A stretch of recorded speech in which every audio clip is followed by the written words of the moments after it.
بسم اللہ الرحمن الرحیم۔ السلام علیکم۔ آج کی ہماری کہانی ہے صدقہ صرف پیسے سے نہیں دل سے بھی کیا جاتا ہے۔ ایک غریب عورت نے بڑی عزت کے ساتھ آواز دی، آ جائیے میڈم، آپ یہاں بیٹھ جائیں۔ کہتے ہوئے اس نے اپنی سیٹ پر ایک استانی کو بٹھا دیا اور خود بس میں کھڑی ہو گئی۔ میڈم نے بہت بہت شکریہ، میری تو بری حالت تھی سچ میں، کہتے ہوئے دعائیں دیں۔ اس غریب عورت کے چہرے پر ایک خوشگوار مسکان پھیل گئی۔ کچھ دیر بعد استانی کے پاس والی سیٹ خالی ہو گئی، لیکن اس عورت نے ایک اور عورت کو جو ایک چھوٹے بچے کے ساتھ سفر کر رہی تھی اور مشکل سے بچے کو اٹھا پا رہی تھی کو سیٹ پر بٹھا دیا۔ اگلے پڑاؤ پر بچے والی عورت بھی اتر گئی، سیٹ پھر خالی ہو گئی، لیکن اس نیک دل عورت نے پھر بھی بیٹھنے کی بالکل کوشش نہیں کی، بلکہ اس ایک کمزور اور بزرگ آدمی کو بٹھا دیا جو ابھی ابھی بس میں سوار ہوئے تھے۔ مزید کچھ دیر کے بعد وہ بزرگ بھی اتر گئے، سیٹ پھر سے خالی ہو گئی۔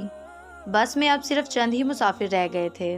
اب اس سستانی نے غریب خاتون کو اپنے پاس بٹھایا اور پوچھا کہ کتنی بار سیٹ خالی ہوئی لیکن آپ لوگوں کو بٹھاتی رہیں، خود نہیں بیٹھیں، کیا بات ہے؟ اس خاتون نے جواب دیا، میڈم میں مزدور ہوں، میرے پاس اتنے پیسے نہیں کہ میں کچھ صدقہ و خیرات کر سکوں، تو میں کیا کرتی ہوں کہ سڑک پر پڑے پتھروں کو اٹھا کر ایک طرف رکھ دیتی ہوں، کبھی کسی ضرورت مند کو پانی پلا دیتی ہوں، کبھی بس میں کسی کے لیے سیٹ چھوڑ دیتی ہوں، پھر جب سامنے والا مجھے دعائیں دیتا ہے تو میں اپنی غربت بھول جاتی ہوں، میری دن بھر کی تھکن دور ہو جاتی ہے۔